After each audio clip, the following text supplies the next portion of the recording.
This is your place for all things automotive, the award-winning InWheelTime car talk show. Just ahead, we talk to Alex. That's right. Go ahead, Mark. That's his name. He's laughing.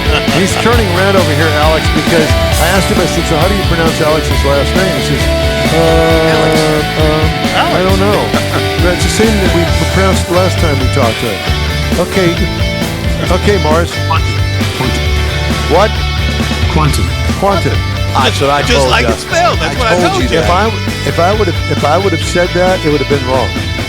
Well, let's get him up. I have a lot of... I'm used to that. I usually just spell it out for people, so yeah. Okay. All right. Well, we're going to talk to you here in just a second, so you just stay right there. Don't touch that dial. Jeff has the racing calendar. Mars has This Week in Auto History. And I'll get you caught up on the stories making automotive news headlines. Howdy, along with Mike out of this world, Mars. We always need more Jeff Zekin, our chief engineer, David Ainsley. I'm Don Armstrong. Glad you could join us today. And I guess we're going to go up to the northeast part of the United States. Let's do it. And talk to Alex Kwanton. I knew it all along. The U.S. News and World Report, family-friendly car, truck, and SUVs for 2025. And boy, we can all relate. The timing is perfect on this because we got summer vacation coming up, bud. That's right. Time to pack the kids in the car and go on a road trip. And did you ever take a road trip with your parents? I was in a single parent household, but we did take plenty of road trips. I can remember going with Mom out to Pocono Raceway to see Alan Kulwicki and oh my God, yeah, okay, yeah. We can relate to all Blast that. from the past. Do they still have NASCAR up there at Pocono? They do. Dover and Pocono are still there. I'm actually not sure if they're still running Pocono, but I haven't been following as closely as when I was 13. That was always a weird racetrack to me because it was a tri-oval. Yeah. An odd-looking, roundy round track that was in a triangle. But, great race. Always a great race. I'll never forget Richard Petty winning there. I mean, it was I got a lot of history to it. And the Pocono Mountains. I mean, what a beautiful part of the country. Yeah. Oh, yeah. Go out to Lake Popac and, yeah. Are you still up there? Where are you now? I live in Seattle now, although most of my family live in New York, so I'm kind of... You're in Seattle? Yeah. Northeast Seattle. Yeah, Northeast Seattle. That's it. So, all right. Well, we'll just go with that. What are you laughing at? Because he just introduced him as being in the Northeast. At Northeast Seattle? We all got it, but you. Can't get his name. Thank you, Alex, for playing along, buddy. You have to understand. Mars sets me up with this, and I know nothing. He gives me no pronouncers. He gives me no background where you are. Nothing. That's it. You want to know what he sent to me? I will read it to you. Because let's move on. Let's just move on. Move on. Okay. So enough infighting. See, this is why the shower's only 2 hours long, because we'll go to Knuckle City here, but after 2 hours, there's that. Get our mothers involved. And all that. So Alex, when you go and talk to your editor and say, yeah, I did this interview with these characters down in Texas, they had me out living up in the Northeast side of Seattle. It's okay. I'm from the Bronx, so I'm like Rhoda. I'm a fish out of water in Seattle. I'm really a New Yorker who lives in Seattle. There you go. Okay, well, there you go. Listen, if we don't have a sense of humor in all this, what do we have? All right. So let's talk about the subject at hand here, and let's talk about road trips and family-friendly car, trucks, and SUVs for 2025. Yeah, so we're just coming off. Last week, we announced our best cars for families for 2025. We went over 100 different vehicles from 9 different classes, so cars, SUVs, minivans. And to do these, we kind of factor in our overall reviews, but then we kind of want to dive deep on the things that matter to families. So we include safety and reliability data. We do a deep dive on passenger space, on cargo volume, the availability of family-friendly things like teen driver controls, very important. I'm sure my mom wishes she had them. Surround view cameras, Wi-Fi, rear sunshades, reverse automatic braking, all the kinds of things that can help you out. And the winners of these research dives become the winners of these classes. So we have some new people this year, some new winners this year, and we have some familiar winners this year. And I'm happy to take any question on any one of them. Okay, so all of these are 24 and 25 models that you guys tested? They're all 25s. Oh. They're all 25s. Okay. So there was the defining part of it right there. So a lot of the 25s, I don't know how many, but I would assume quite a few, were also carryovers. So you could find this basically the same vehicle in 25 that you could find in 23. In many cases, yes. And in fact, some of our repeat winners are vehicles that are very familiar, like the Kia Telluride and the Toyota Highlander Hybrid and the Hyundai Tucson. And they've been winners for at least the last 4 years. Tucson is 4 years. Telluride is 6 years. Wow. I think Highlander Hybrid is 6 years. But there are some new ones, like the Mazda CX-70 is out fresh this year. Yes. And, last year the Kia EV9 was out, but we didn't really have enough information on it early in the year to really give it a full evaluation. We don't want to put out a recommendation when we haven't really had a chance to fully evaluate it. Sure. So this, the Kia EV9 is one of the new winners this year. And a lot of that has to do with the fact that it's sort of the first accessible, affordable family 3-row EV. There are other 3-row electric SUVs, but they all cost more than 80 grand. And, it's a struggle to say the EV9 is cheap when it's like $56,000, but it is cheaper than 80. Well, the CX-70 is basically the CX-90, but the 70 only has 2 rows, where the 90 has 3 rows. So it's basically the same vehicle. My guess is it goes down the same assembly line. Yeah. So there are those kind of intricacies about some of the vehicles that most people, I don't think, really understand or know. But if you're into the CX-70, but you wanted a 3rd row, then you go to the CX-90. It's a pretty easy swap. Yeah, and the CX-90 scored really well among the 3-row SUVs. But the 2-row, I think people were a little puzzled when Mazda came out with the CX-70, being like, why have a 2-row version of the CX-90? But there are some buyers who only want the 2-row. And what you get is you don't spend any of the design space integrating that 3rd row. So you get a huge cargo area. Correct. The cargo is really big. Yes. Like we're talking about road trips. Like if you are a family of 4, you can take that CX-70 on a road trip from like LA to Chicago, do the Route 66 or something. Mm-hmm. And you will have room for all the stuff you need. And like without a trailer, without maybe one of those rooftop cargo carriers. And that's really useful. It's also got all the benefits of being designed for that larger footprint in the CX-90, where you get a huge back seat. There's lots of comfort. It's really has a nice interior and lots of features. So it's a great combo. And we thought, there are very few or relatively few 2-row midsize SUVs now. Here's an automaker that's making an effort and a really good product in that space. So let's go down the list. Do you want to start with the family-friendly cars first? Sure. So we have 2 cars. It is possible to get by with a small car if you're just a family of 3. So we didn't really rank small cars because we want to be able to give recommendations for people with 2 kids or more.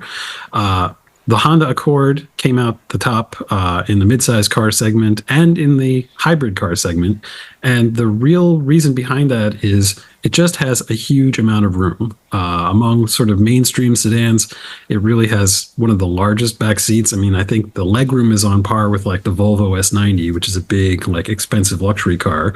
And it's got a huge trunk, 16.7 cubic feet. It's a really easy to use space. You can carry a lot of stuff with you. The doors are really big, so it makes like loading kids in and out very easy. And Honda also bundles a whole lot of safety equipment. Even in the base model Accord, you get adaptive cruise control with lane centering, automatic emergency braking, and the sort of list goes up from there. And if you buy the hybrid, which is, Honda has recently divided the Accord into like the non-hybrid base models and the hybrid high trims. They've done the same with the Civic now. If you buy the hybrid, you not only get the better gas mileage, but you usually also get more features. So more driver assistance features, blind spot monitoring, etc. And, there are a lot of good family cars right now. I know that the family car segment has sort of shrunk, but the remaining players are like really, really strong. But on room, it's just really hard to top the Accord. And you can't also top the reliability of Honda. Yes. I think, you can get longer warranties, but Honda does have that famous reputation. And, every time I'm in a Honda product, I was just in the Civic Hybrid a couple of weeks ago. They feel really well made. And, I see here in Seattle, the land where rust forgot, Hondas that are 30, 40 years old being used as daily drivers. Yes. So, yeah, it's really hard to top. So that. what's the other family-friendly car in that category? The Toyota Camry Hybrid has been totally redesigned. Well, heavily updated this year. The Camry is hybrid only. We didn't have enough data to fully assess it, and honestly, because the back seat is a little bit smaller and it's a little less convenient, that vehicle did not win one of these awards, but it's still quite a good vehicle. There's also, I would recommend Hyundai Sonata and Kia K5. They're also really good. The Sonata is available as a hybrid, which is also very helpful. Exactly. But yeah, there's a good crop that's still there. Let's talk about trucks. Trucks are big in Texas. We didn't rank any pickup trucks. Oh, no? We didn't, although I will say that we have a whole bunch of other awards that we have started including trucks in. We had stopped including them in the best cars for money, and we have started again. If a family's looking for a truck, every full-size pickup truck now comes with a really, really roomy crew cab. You just can't beat them. But I will say I have a soft spot for the Ram 1500. Every time all do. I like how it performs. Yes. It's really family friendly. And, some of the time when you need a truck that's just like, brute force, I would have to say the F-150 maybe has an edge there. But if you're driving the car every day and you're not using the truck every day and you're not using the max payload and you're not using the max towing, maybe you only tow 7,000 pounds at a time, like tow your race car or something. The Ram really does have a lot of edges in sort of like driver assistance gear, sort of storage features, which are really important to families. Like you can get the Ram box bed on the Ram, yes, which like you have to bring a bunch of stuff with you and put it out of sight. That's really helpful. Yeah, including those ice chests on either side of the bed back there for your beers back there. That's right. So, okay, let's talk about obviously a very, very crowded SUV market. Yeah, we went through everything from compact to full size, and I mean fullest full size.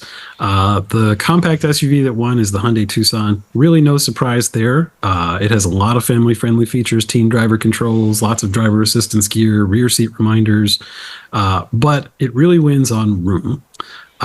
It has a huge back seat. I don't know if you guys have been in the Tucson. My in-laws bought a Tucson and they were amazed at how large it is. And I think it's more than 41 inches of rear legroom. So it's, or maybe it's just under 40. And this is basically I think it's 41.3 exactly now that I think about it. That is 0.8 of an inch less than the back seat room or the second row seat room in a Chevy Tahoe, which is a much bigger vehicle. That's packing a lot of space efficiency into this small footprint. And, if you're bringing stuff with you, and I remember there was a store literally called Bye Bye Baby for all the baby stuff. Sure, absolutely, yes. You want that space for a young family. It's really hard to top. It's also a very affordable vehicle, which is very helpful. Interesting. At the complete opposite end is the Jeep Wagoneer L. So usually those full-size SUVs like Suburbans and Tahoes, almost all of them come in two sizes. Chevy has cleverly separated them into two completely different names. And of course, the Suburban goes way, way back.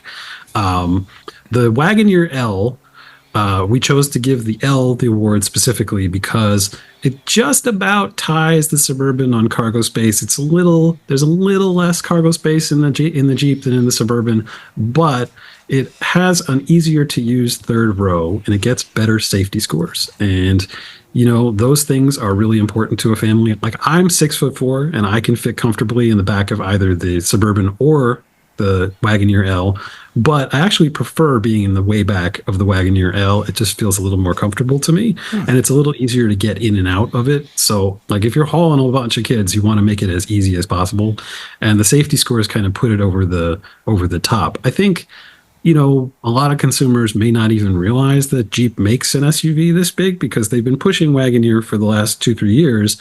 But, the Ford Expedition and the Chevy Suburban go way back. They have a much more established market presence. Jeep had the Commander back during the Great Recession that kind of didn't go anywhere. But I feel like this is a product maybe people don't know that much about, but it's a very family-friendly machine. And it gets pretty good gas mileage thanks to that Hurricane 6. I mean, no gigantic SUV is going to be a Prius.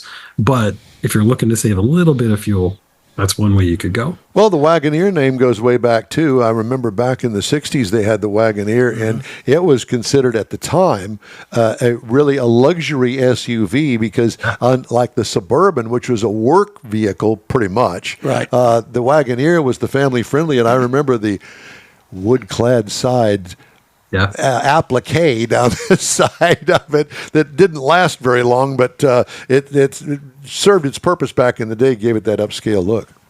Yeah, I feel like Jeep has done a good job of honoring that older vehicle. Like, people used to refer to it as the American Range Rover, but it came first. The Range Rover came second. There you go. And I will say this, that if you really want to do the throwback thing, go to your favorite wrap company and get them to put some wood wrap on the side of it, and you'd be right there, back throwback to the 60s. Okay, so so that's both ends of the spectrum, the Hyundai Tucson and the Jeep Wagoneer. You got anything else that you want to point out for us?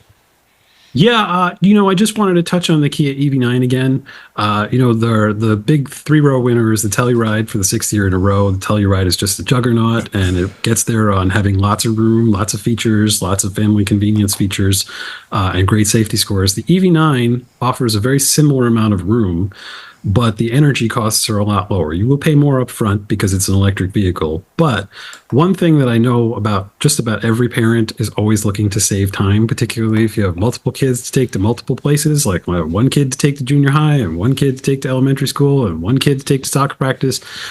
They're always looking to save time. Now, if you can charge at home, and you buy an EV9, you are saving yourself, 25 to 30 minutes at a clip every time you would have had to go to a gas station. Drive it to school, you drive it home, plug it in the morning, it's ready to go. And I feel like that is a huge time saver. Plus, you get all the sort of normal benefits of the Kia 3-row experience where there's lots of room, there's lots of features, there's lots of family-friendly driver assist gear. And that really did stand out to us. It won the best electric SUV category by a pretty wide margin in our research. Alex, with all this information you gave us, what do you drive? I drive a Buick Regal, and now you're talking. I have a Regal, and I have two other classic cars. I have an old '88 Mazda 323 Turbo, and I have a 1986 Skoda 120. A Skoda. Came down from Canada. I love my Skoda, and I sold my MGB GT to buy my Skoda, and I actually prefer my Skoda to the MG. Don't tell the MG guys; they'll be really mad. But I'll tell you what, I will say this, and please don't take offense to this. You guys up there in the northeast part of Seattle are really weird with your Skodas. We are. I actually did a story on another Skoda in Seattle that's owned by somebody I know for Haggerty a couple of years ago, and so if you want to look at the history of American Skodas, they were sold here for a little while. So you could have a club. Just Google Haggerty. The Skoda Club. There you go. Do you know the Lilienthals? Do you know the Lilienthals? I do. Yeah. Oh my God! There we go. There's the connection. Okay, so we have such a great time with them and interviewing them all the time. They also obviously from the Seattle area, Portland, all that. And I have to tell you, and I've kept watching you doing this interview, and I keep thinking Father Mulcahy, and I'm sure I'm not the first one that has said to you, "You look like Father Mulcahy." I have gotten that from time to time. I did watch MASH as a kid, so I'm prepared for that. Well, that is a total compliment, and I appreciate it. And jocularity. We appreciate you spending the time with us today. Just one more note, if people want to check these out, they can go to cars.usnews.com. And if you are struggling to make the payments on a brand new one, we actually have the winners from the past 12 or 13 years up on the website. So wow. Beautiful. That's good. Deep research there. Alex Kwanton, thank you so much for joining us, my friend. Take care of yourself. Thanks, guys. Take care. Thank you, sir. Thank you. Yep. How fun. Okay.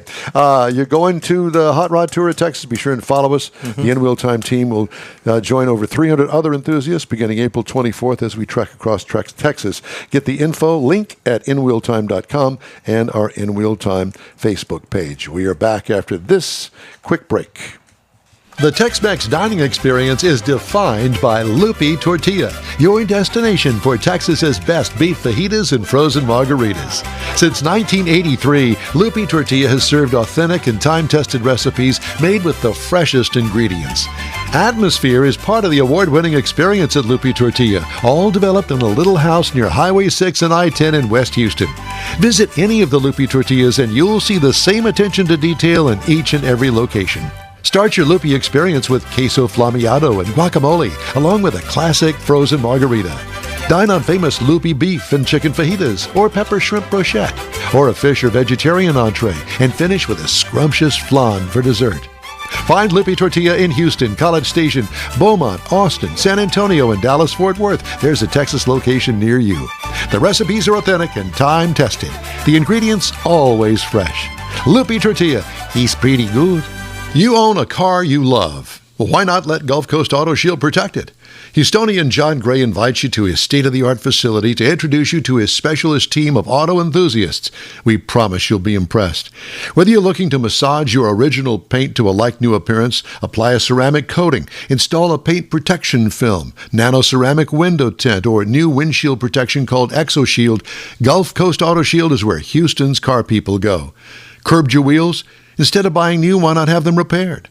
How about a professionally installed radar detector? Gulf Coast Auto Shield does that too. Get a peek inside the shop and look at the services offered by getting online and heading to gcautoshield.com. Better yet, stop by their facility at 11275 South Sam Houston Tollway, just south of the Southwest Freeway, and get a personal tour. Gulf Coast Auto Shield is your place to go for all things exterior. Call them today, 832-930-5655 or gcautoshield.com.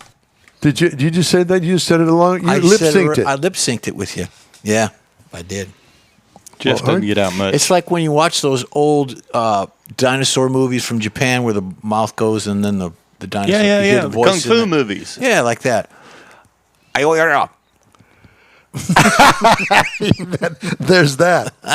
Welcome back to the InWheelTime Car Talk Show. Time now for Jeff's Racing Calendar, sponsored by Texas Muscle Car Club Challenge. NHRA is on this weekend. They are in the Arizona Nationals Firebird Motorsports Park. It's something very cute. I was watching a kind of a replay this morning with Erica Enders. One of their teammates on the crew, they're having their first baby, and they did not know what the baby's gender was. So the reveal for the baby's gender was after she went down the track, she pulled the chutes, and the chutes were the color of what the gender was, which in this case, they were pink chutes. So they're going to have a little girl. I thought that was very cool. Very clever. Yeah. NASCAR, the trucks ran last night. I did record it. I didn't see the end of it because we were out doing adult things. But they ran yesterday. Xfinity we is could on. go any way with that. I know. The Xfinity's on today at Homestead, and then the NASCAR, the big boys, are tomorrow. You've got Indy not starting, but Indy will be on today because it's their 2-week turn on that.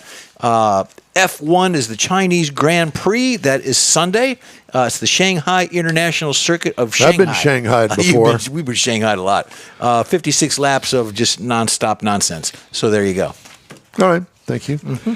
This week in auto history, ladies and gentlemen, here he is from Neaterville, Texas, Michael Mars. Michael Boom Boom Yeah, Mars. buddy. We had several things this week that I thought was rather interesting in auto history. March the 16th, the first truck driver's license, the first commercial truck driver's license was issued in the United States. Now, what this did was really the first step in regulating the trucking industry. The idea behind it was to make sure everybody was certified, everybody was properly trained, and the idea to reduce accidents. And then the first ticket was written the next day. Yes. This is back during like Prohibition and stuff, whenever they were hijacking trucks and everything. So they had to do something about making things safer. Are they going to continue that to make sure everybody's safe on the road? Absolutely. Okay. March the 18th, the first Volvo car sold in the United States, and this was important because Of what year? 1958.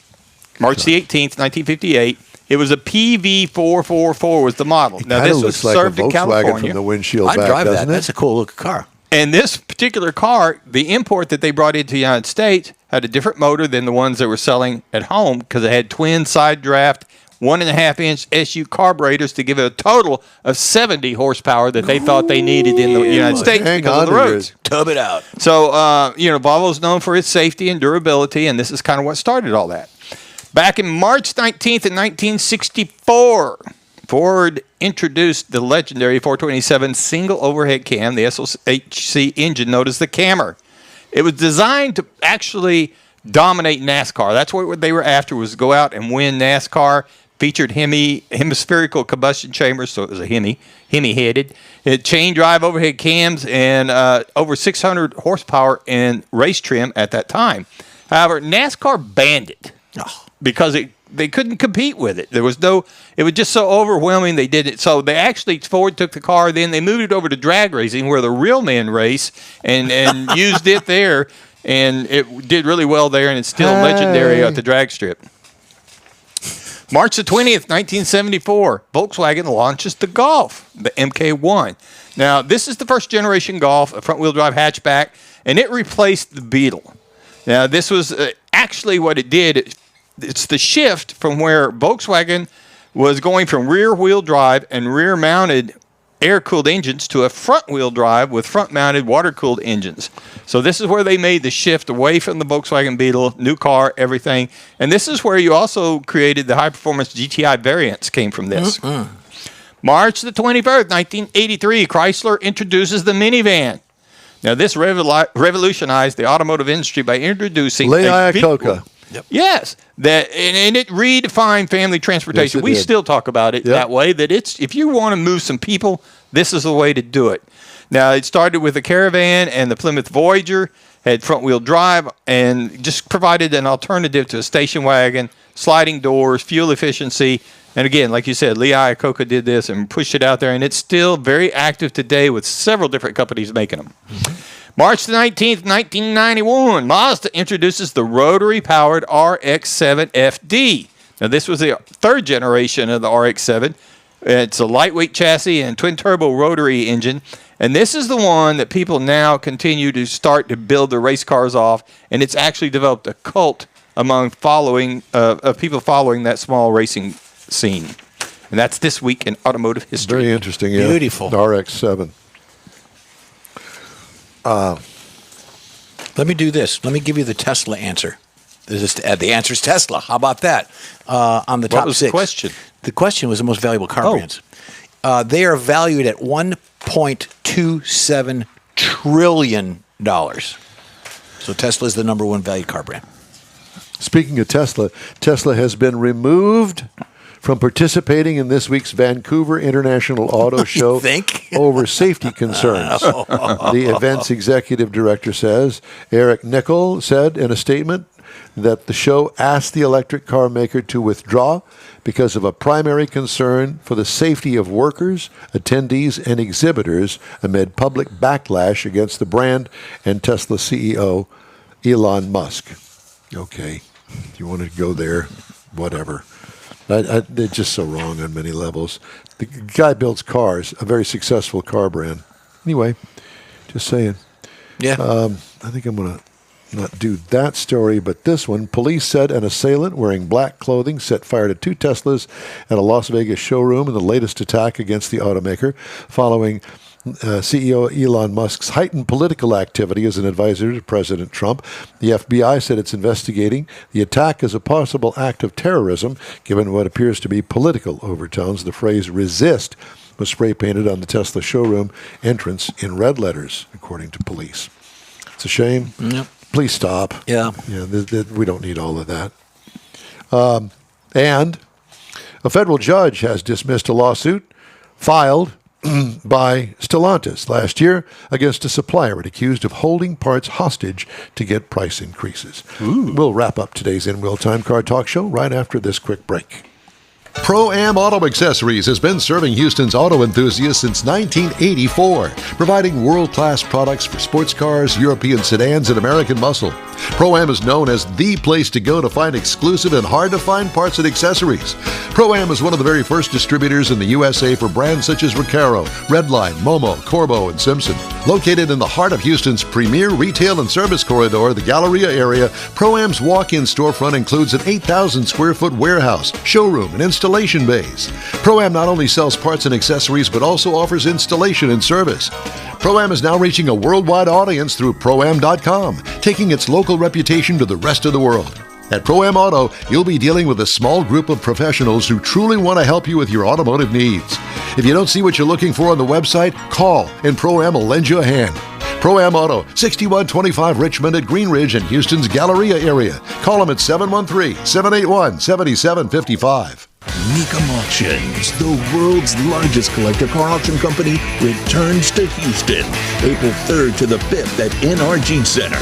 Join us for the fun, fast-paced, high-energy Mecum experience with 1,000 vehicles up for grabs. For avid collectors, first-time buyers, and enthusiasts of all ages, there's something for everyone. Bring home your dream car. Register to bid and buy spectator tickets now at Mecum.com.